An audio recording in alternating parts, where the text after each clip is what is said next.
Okay, I'm going to answer the delicious question of how to make whole braised fish, and you could serve it whole when you're done, and kind of a country style version, or one way that I prefer is that we're going to fillet the fish after it's cooked, and we're going to make sauce out of the braising liquid, and then assemble it on a plate with a few other things to show you more of a sexier way of serving whole braised fish rather than whole. Okay, so we're going to start out by telling you that I cut the snout off the top of this snapper, as you see. This is like a 2 3/4 pound snapper. This is enough for 2 people for dinner, assuming you're having other stuff with it. And I cut the tip of the tail off, and the reason I did that is because I wanted to fit it into a very specific pan, because this doesn't belong in a big pot. This belongs in a pan more suitable to the size of the fish. So, basic components for whole braised fish. Fish stock, which of course we have a lesson for in the stock and sauce class. Just notice that this is gelatinized fish stock.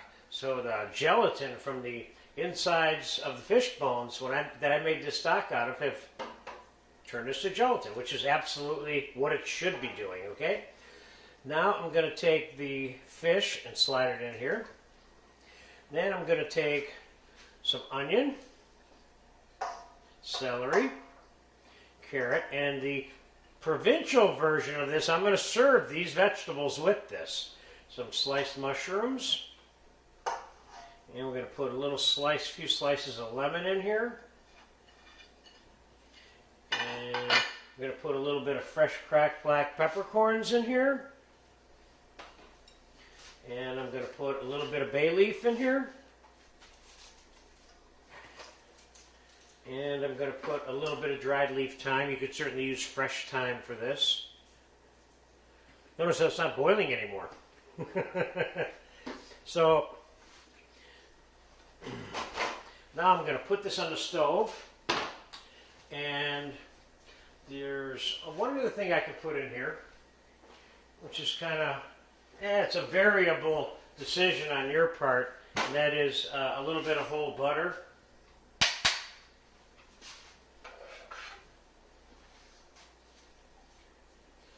Can you put other stuff in here? Could you put tarragon in here, basil in here,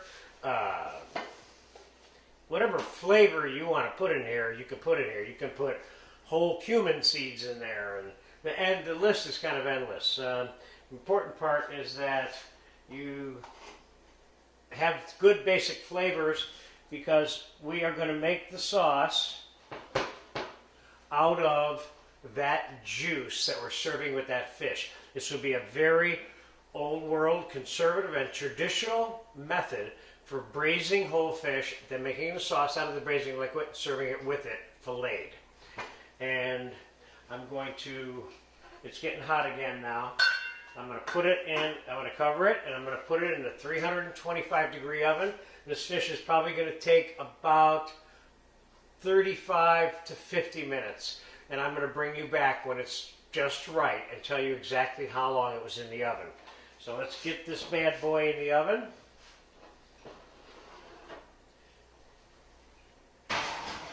And I'll be back, and we will finish it, and you'll really get a kick out of the different ways and things that you can do with this. And the most important part about the quality of the eating experience of the braised fish is how juicy and delicious the flesh is versus other forms of cooking. Sometimes it can depend on the fish too. Snapper, grouper, good, fairly firm flesh, white flesh fish that isn't extremely oily are probably ideal for this. But the first time I ever did this, it was with a 5 or 6 pound fish, so it was bigger. We served about 5 or 6 people with it, you know. The best way to measure how many people you can serve out of a whole fish is you cut the weight of the fish in half. So if this is a 2.5 pound fish, I've only got 1 1/4 pounds of actual meat, And then now you're down to 8 or 9 ounces for one person. So that should be enough for 2 people there, based on that formula I just gave you. Anyway, I'll be back in about 30 minutes, and we'll take it from there. Okay, that whole red snapper, that 2.5 to 3 pounder that's been in that oven is done. It's been about 40 minutes at the 325 level of temperature, and I'm going to take it out now, and we are going to I am going to do for you the 2 versions of this dish. First, we're going to get a close look here at what this looks like. Looks good. Now, you can always ask yourself if you want to serve this whole, which is what I'm going to show you a way in which you can do it right now, right out of this pan.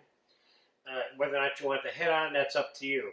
So I'm going to pick this fish up, and I'm going to set it on the plate as if we were going to eat it now.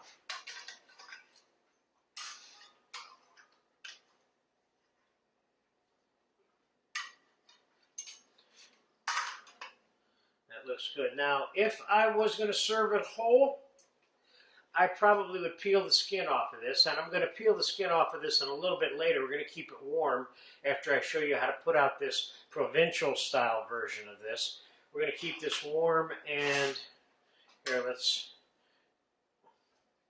so this is the assumption that we're serving it right out of the pot.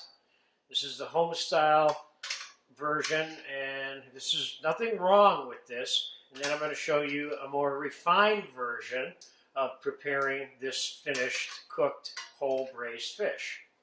So you've got that, and now we'll give you a couple of little bit of the juice on top. You can put a little bit of butter on this if you wanted to, something along the lines like this. And a little bit of parsley on this. And you could throw a little lemon crown on there, and now you've got a whole meal for a big eater of fish right there.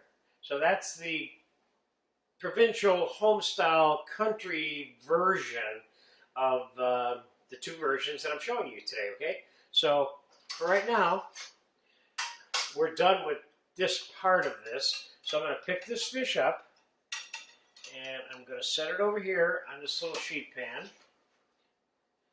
And I'm going to put this all back in here for now. And I'm going to show you the next step for making the sauce out of the braising liquid. This is a very old world French conservative traditional way of doing this.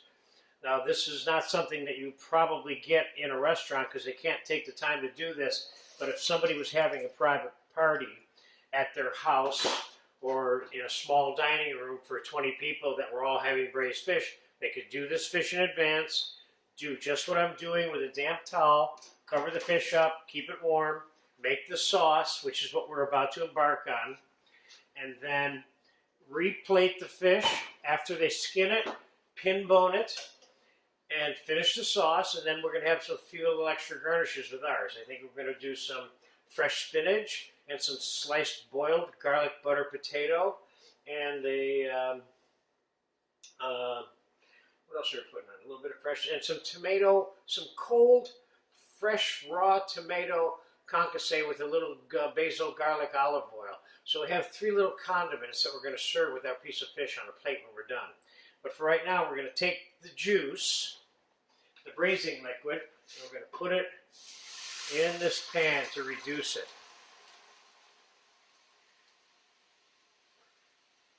I'm going to crank that all the way up. And now at this point is when you can add all different kinds of flavors to this. Whoa! Don't put it up that far.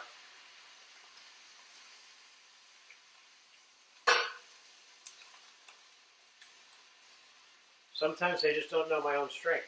But at this particular point, what you can do is put whatever kinds of flavors you want in that sauce. Now is the time to create that infused flavor. In our particular case, we're going to poach a few mushrooms in the juice while it's reducing, because we're going to use a few poached mushrooms on the finished plate with the fish. So I'm going to time-elapse this, and I'm going to put about 1 tablespoon of cornstarch into this. So we want to get a slight sauce consistency out of this. And a little bit of water. So this is a cornstarch slurry, which is thoroughly covered in the thickening agents and liaisons lesson. I'm going to add some of this to this, maybe not all of it. Now we're going to let that reduce for a little while and concentrate. When it's all said and done, after it's reduced, we're going to put a little bit of whole butter, a little splash of cream, and finish this and season it with some salt and pepper before we put it on the fish with the rest, on the plate and the fish with the rest of the garnishes. So I'll be back in about 6 or 7 minutes. Let's let that reduce and cook a little bit, and then we'll get to the finishing part. Okay, the veloute sauce is finished. I changed it into a smaller saucepan. It's been cooking down for about 7 or 8 minutes, and it's time to dissect this fish for you now, okay? So this fish is still nice and warm. And remember, if it took you longer to do it than it might take me, you can always flash this in a microwave for a second if you needed to get it hot or whatever. So let's start by pulling the head off. We're going to take this fish apart now, but we're going to do it rather carefully and quickly by taking the skin first off the top layer. So we're going to serve this with no skin and no pin bones in it. This fish is so juicy and delicate. It's just fabulous. I was kind of tempted to want to eat this fish, but I had to finish this video. So, okay, now let's get this off. Let's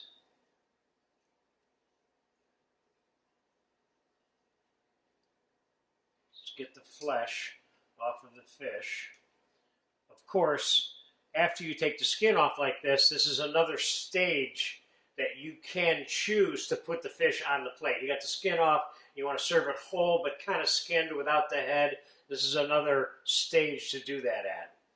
Instead, we're going to pull the fillet right off, and the pin bones just stay right in the fish.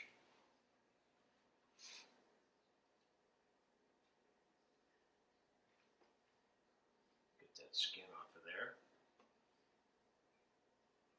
Look how perfectly that comes off. Talk about good, delicate fish right there. Then, of course, the skeleton comes right off. And you can use your spatula to pick this whole fish up, and you can turn it upside down onto a plate. We're going to go towards finishing that one first, but there's your other fillet. It still has the skin on it. And any of these little pin bones right here, they just come off by hand.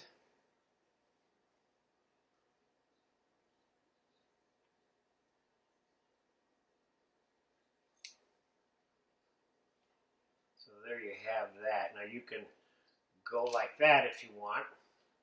Take the skin off of this the same way before you transfer it to a plate.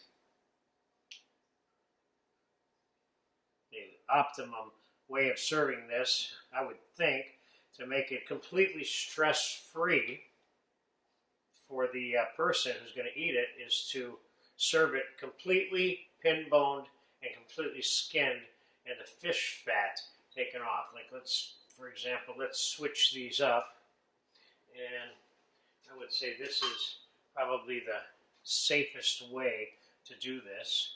And you can pick it up. Now you got a whole fillet here.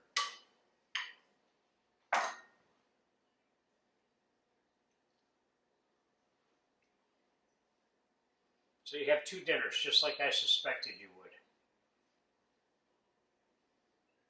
got the pin bones out. Okay, that looks good. Now, we'll start this quick garnishing process. I have some spinach with olive oil, garlic, and lemon here.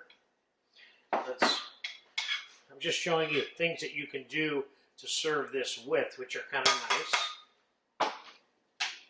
I have hot boiled potato here. I have the mushrooms that we poached in the veloute sauce here, which you can serve whole or sliced up or both.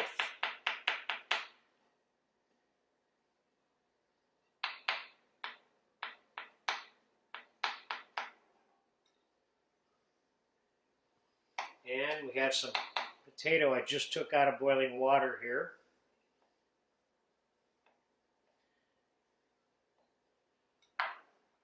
Put a little potato on this plate, like so. And now we have the veloute sauce, which is hot here. And I'm going to whisk a little bit of soft butter into it. And I'm going to put a splash of cream into it. Now this is the equivalent of all of the braising liquid juice right here, this one container of sauce, which is enough for these 2 pieces of fish. I'm going to put a splash of cream on that. And I think in this case it's important that the sauce itself is hot, so let's just heat that up again and check the flavor on this.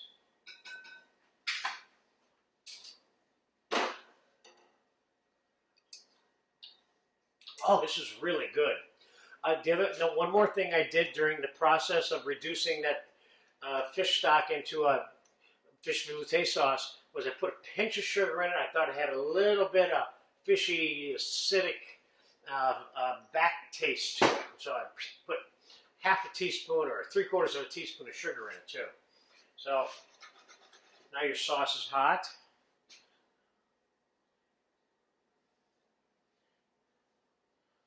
Sauce right on there. And we have a little bit of the cold tomato concassé with fresh basil and garlic with some salt and pepper and a little bit of olive oil. Just kind of mix that together. This is a fun little cold little garnish for this.